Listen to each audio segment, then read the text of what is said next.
The research station hung like a silver pendant against the purple sky of Outpost 7. Inside, Jack Parker stared through the reinforced window of his lab, watching the twin suns set behind the distant mountains. 50 years had passed since Earth joined the Galactic Alliance, and humans had spread across the stars, earning their place among the spacefaring races.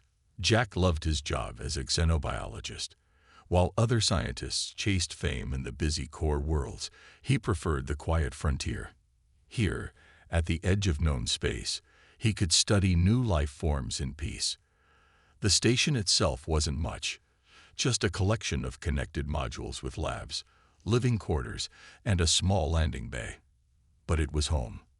Alert! Incoming priority message from Galactic Alliance Command.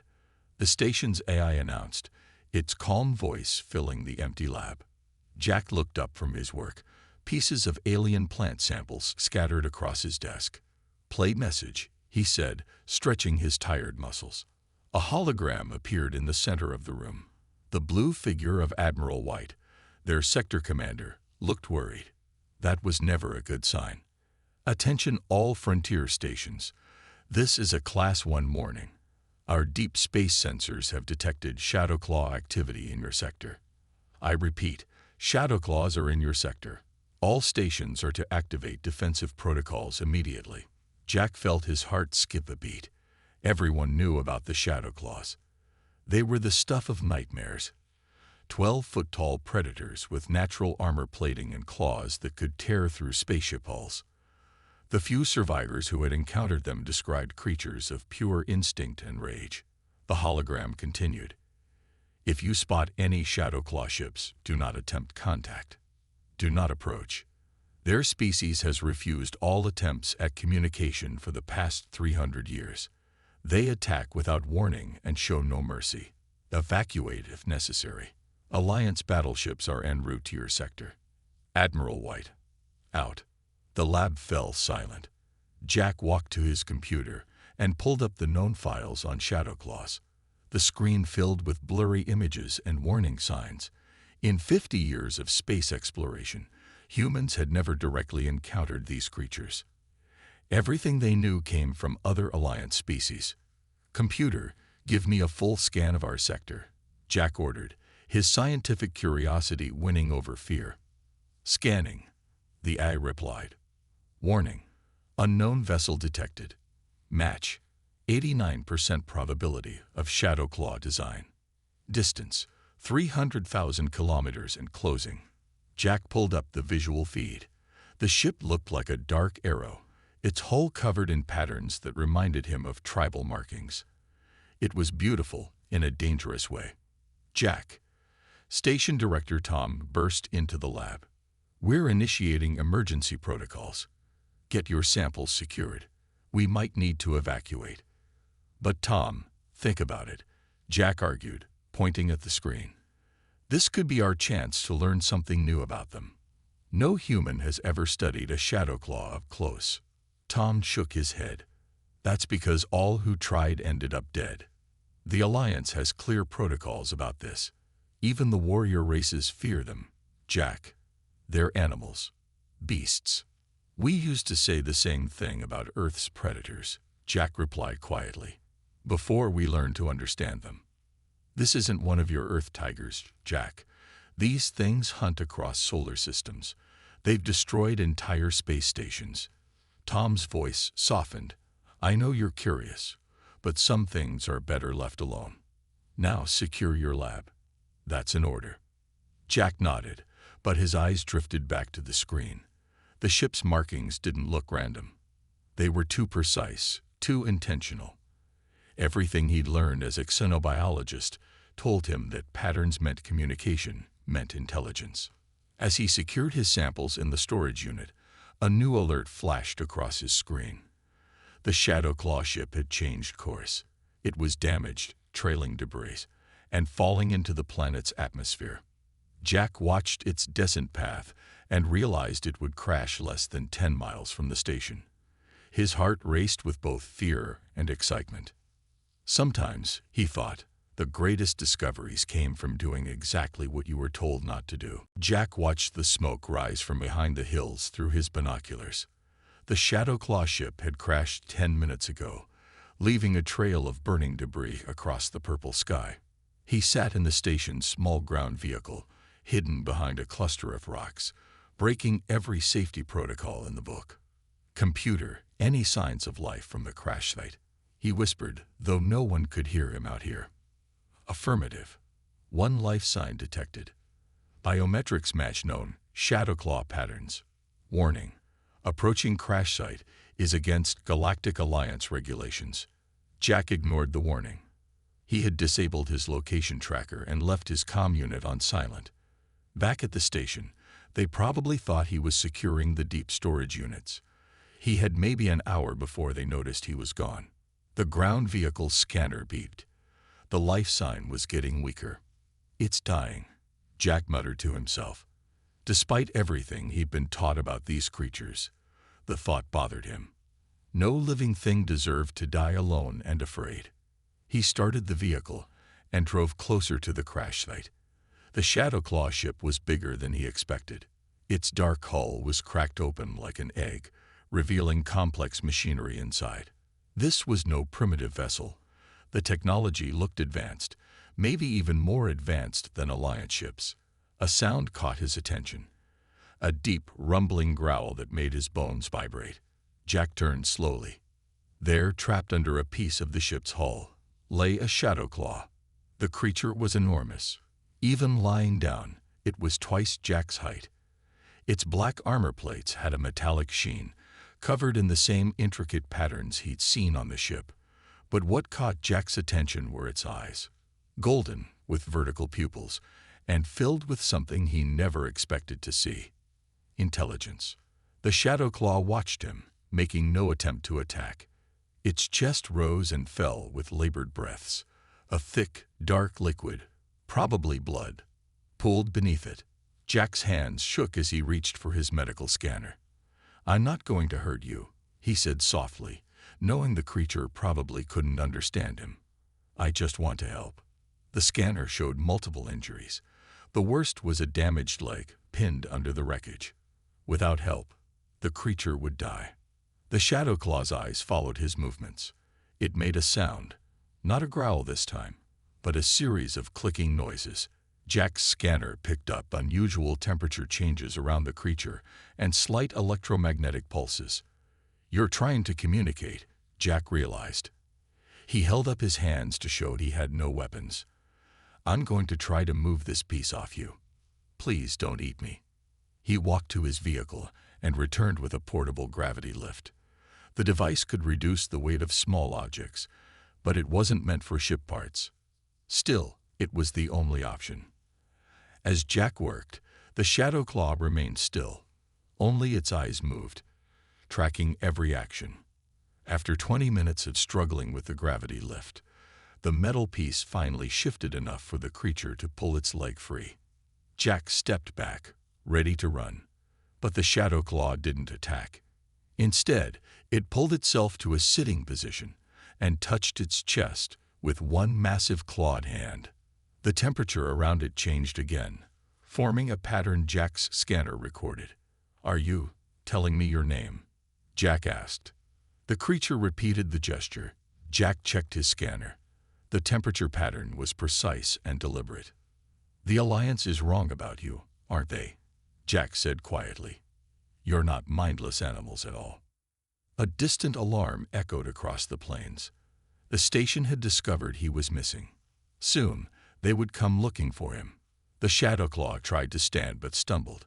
Its leg was badly injured.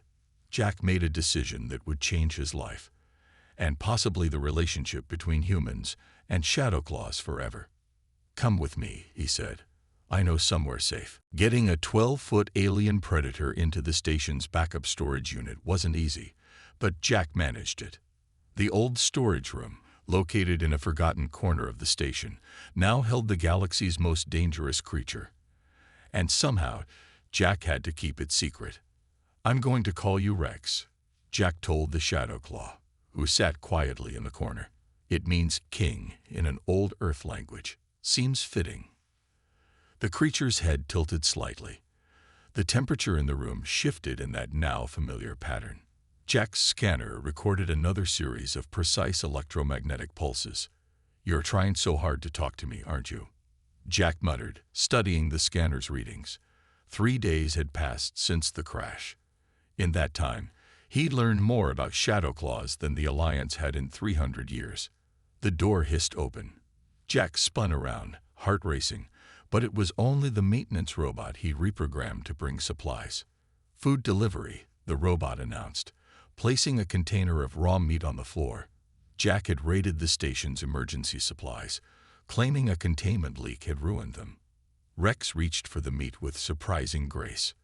Despite his massive size and fierce appearance, every movement was calculated and precise. He ate carefully, almost politely.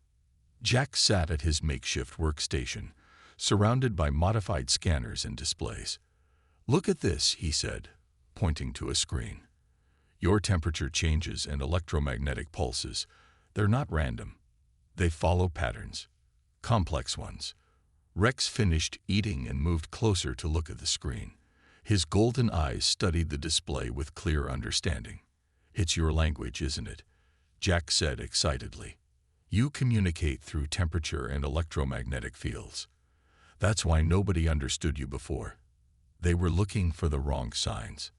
The door hissed open again. This time, it wasn't the robot. "Jack, what are you doing in the backup?" Tom's voice trailed off as he saw Rex. The station director's face went white. "Sweet mercy." "Tom, wait." Jack stepped between them. "He's not dangerous. He's intelligent. Look." But Tom had already hit the station-wide alarm. Red lights flashed as sirens blared. "Have you lost your mind?" Tom shouted. "That's a shadow claw. Do you know how many people they've killed?" Rex stood up to his full height, but instead of attacking, he made a series of deliberate temperature changes. Jack's scanner translated the patterns into data. "Tom, please," Jack begged. "He's trying to communicate. The shadow claws. They're not what we think they are. Look at the ship's technology. Look at these communication patterns. These aren't mindless beasts." Security officers appeared at the door, weapons raised. Rex could have killed them all in seconds. Instead, he remained still, only his eyes moving between the humans. "Director, we have to report this to the Alliance," one officer said. "Wait." Jack grabbed his scanner. "Give me 1 hour. Just 1 hour to prove what I'm saying. Look at this data. These are language patterns. Complex ones. No animal could produce this kind of structured communication." Tom stared at the scanner, then at Rex. The shadow claw slowly lowered himself to a sitting position, making himself less threatening. "1 hour," Tom finally said. "Show me everything you've learned. But if I'm not convinced, we're calling the Alliance." He turned to the security team. "Stand guard outside. No one comes in or out without my permission." As the door closed, Jack let out a breath he didn't know he'd been holding. He looked at Rex, who was already adjusting the temperature around him in clear patterns. "Okay," Jack said, turning to Tom. "Let me show you how the most feared species in the galaxy really communicates, because I think we've been making a huge mistake about them. And maybe, just maybe, humans can fix it." The hour Tom had given them turned into 3 as Jack demonstrated his discoveries. Now the station director sat in stunned silence, watching Rex use the modified scanner to communicate. "Your people," Tom said slowly, "they're not just intelligent. You're advanced." Rex's temperature patterns translated quickly on Jack's improved scanner. "We were exploring the stars when your people still lived in caves." Jack couldn't help but smile at Tom's shocked expression. 6 hours of non-stop work had improved the translation system enough for basic conversation. What they were learning changed everything they thought they knew about the shadow claws. "But why?" Tom asked. "Why let everyone think you're mindless predators?" Rex's answer came in careful pulses. "Protection. Both ours and yours. The galaxy is older and more dangerous than you know. What do you mean? Jack leaned forward. Our ancestors discovered things, technologies, powers, things that nearly destroyed us. Rex's patterns showed agitation. We learned that knowledge without wisdom brings death. The galaxy is not ready for certain discoveries. Tom rubbed his temples. So you act like monsters too. What? Scare people away from something. We guard the dangerous places, the forbidden technologies. When ships stray too close to certain regions, we chase them away. Rex's golden eyes seemed to glow in the dim light. Better they fear us than find what we protect. Jack's scanner beeped with an incoming message. His face went pale as he read it. What is it? Tom asked. Alliance ships. 3 of them, entering orbit. Jack looked at Rex. They're here for you. Rex's next transmission was urgent. More ships coming. My people. They tracked my crash. If they find Alliance ships threatening me, there'll be a battle, Tom finished. Right above our station. The room's emergency screen lit up with a transmission. Admiral White's face appeared, stern and cold. Station Outpost 7. Our sensors detect unusual energy readings from your location. You will prepare for immediate inspection. If you are harboring the Shadowclaw survivor, be aware that concealing its presence is an act of treason. Jack looked at Tom pleadingly. The station director stood straight, his decision visible in his eyes. Admiral, Tom responded, with all due respect, you need to call off your ships. Excuse me? Sir, we've made first contact with the Shadowclaws. Real contact. They're not what we think they are. If you just let us explain. They are dangerous animals that have killed thousands. The Admiral cut in. Your station has 1 hour to prepare for boarding. Wide out. Rex's patterns came fast now. My people will not allow them to take me. The secrets we guard. We cannot risk capture or examination. We would rather fight. How many ships are coming? Jack asked. 5 battlecruisers. Tom whistled. 8 warships about to clash right above us. We'll be caught in the crossfire. Jack stared at his scanner, at the patterns that had revealed so much. A crazy idea formed in his mind. What if we could prove to everyone, right now, that you're not animals? Show them what you really are. How? Tom asked. Rex's ship. It's still out there. Tom, you've seen their technology level. If we could salvage its communication system, we could broadcast the truth, Tom finished. Show everyone that they can talk. It would change everything, Jack said. Rex stood up, his massive form casting shadows on the wall. It would end 300 years of isolation. The galaxy would know of us, of what we guard.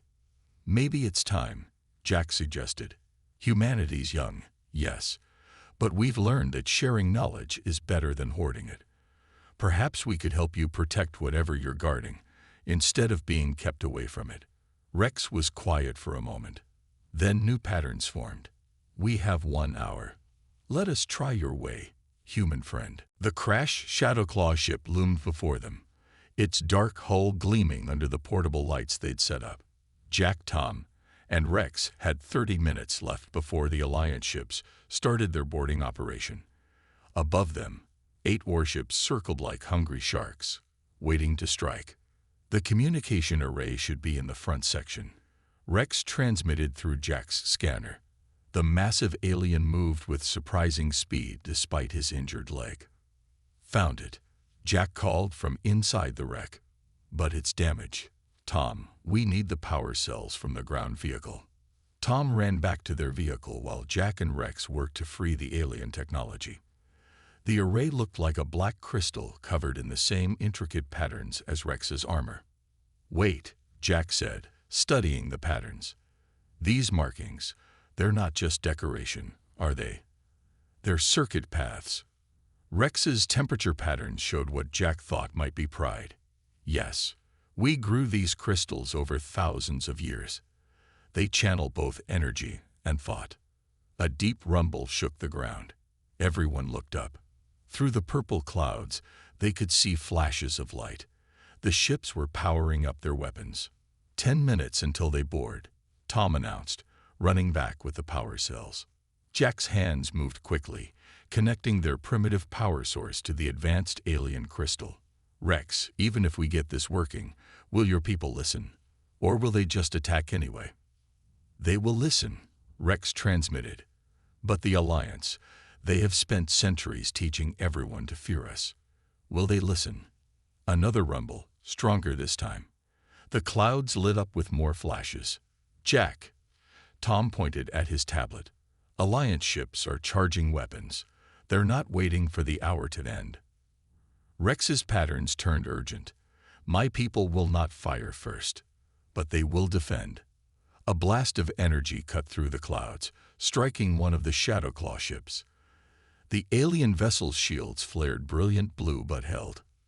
No, no, no. Jack worked faster, his fingers shaking as he made the final connections. Rex, how do we activate it? Place your hands on the crystal, Rex transmitted. I will do the rest. Jack did as told. The crystal felt warm under his fingers. Rex placed one massive clawed hand next to Jack's smaller one. The crystal began to hum. Its circuit-like patterns lit up with soft blue light that spread up Rex's arm.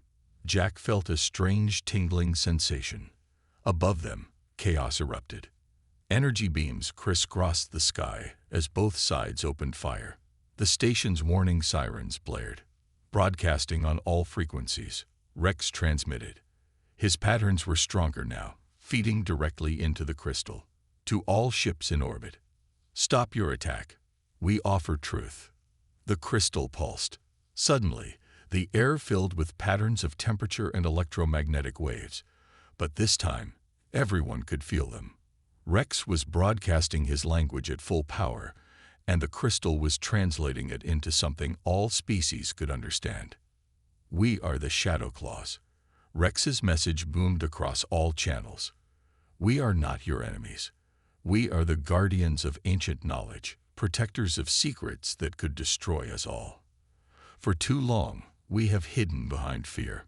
Today, that changes. The firing stopped. In orbit, ships from both sides held their positions. A human taught us that understanding is better than fear, that friendship is stronger than isolation. We offer you truth, freely given. Judge us not by our appearance, but by our actions. We choose peace. Jack held his breath. The crystal hummed louder, its light growing stronger. Everything depended on what happened next. Admiral White's voice crackled over the comm. This is impossible. You can speak. We always could, Rex transmitted. You just needed to learn how to listen. The crystal's light reached its peak, illuminating the crash site like a blue sun. In its glow, Shadowclaw and humans stood together, their hands still joined on the ancient technology. A bridge between two worlds that should have never been enemies. Now they just had to hope both sides would choose understanding over fear. The crystal's blue light faded slowly, but its message continued to echo across space. On every ship's communication system, Rex's words repeated in patterns of heat and energy that everyone could now understand. For the first time in 300 years, the Shadowclaws were truly speaking to the galaxy. Admiral White, Tom called through the comm. Please respond. There was a long pause. In orbit, the ships remained frozen in their positions, weapons still charged but not firing. Finally, the Admiral's voice came through. This is unprecedented. Station Outpost 7. I'm coming down with a delegation. The Shadowclaw ships will remain in orbit. Any aggressive move will be met with force. Rex's patterns showed what Jack now recognized as amusement. Your weapons cannot harm our ships. Admiral, if we wanted to fight, you would already be defeated. We choose peace. 30 minutes later, Jack watched as the Alliance shuttle landed near the crash site. Admiral White stepped out, followed by representatives from 3 different alien species.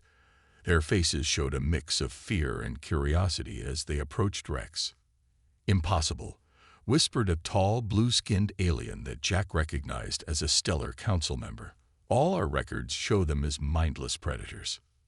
Your records, Rex transmitted through the crystal, which Jack had modified into a portable translator, show what we wanted them to show.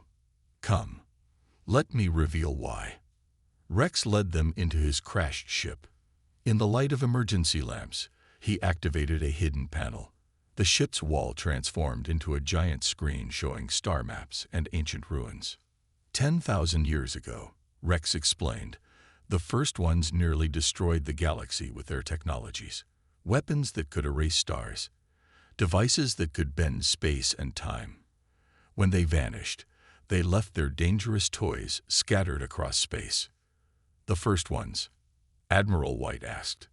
They're just legends. No. Rex's patterns turned somber. They were real, and their weapons still are. My people found them first. We saw how lesser species destroyed themselves upon discovering such power. So we made a choice. The screen showed images of early Shadowclaw history. We became the Guardians. We used fear to keep others away from dangerous regions of space. Better to be seen as monsters than to watch civilizations destroy themselves with powers they weren't ready for.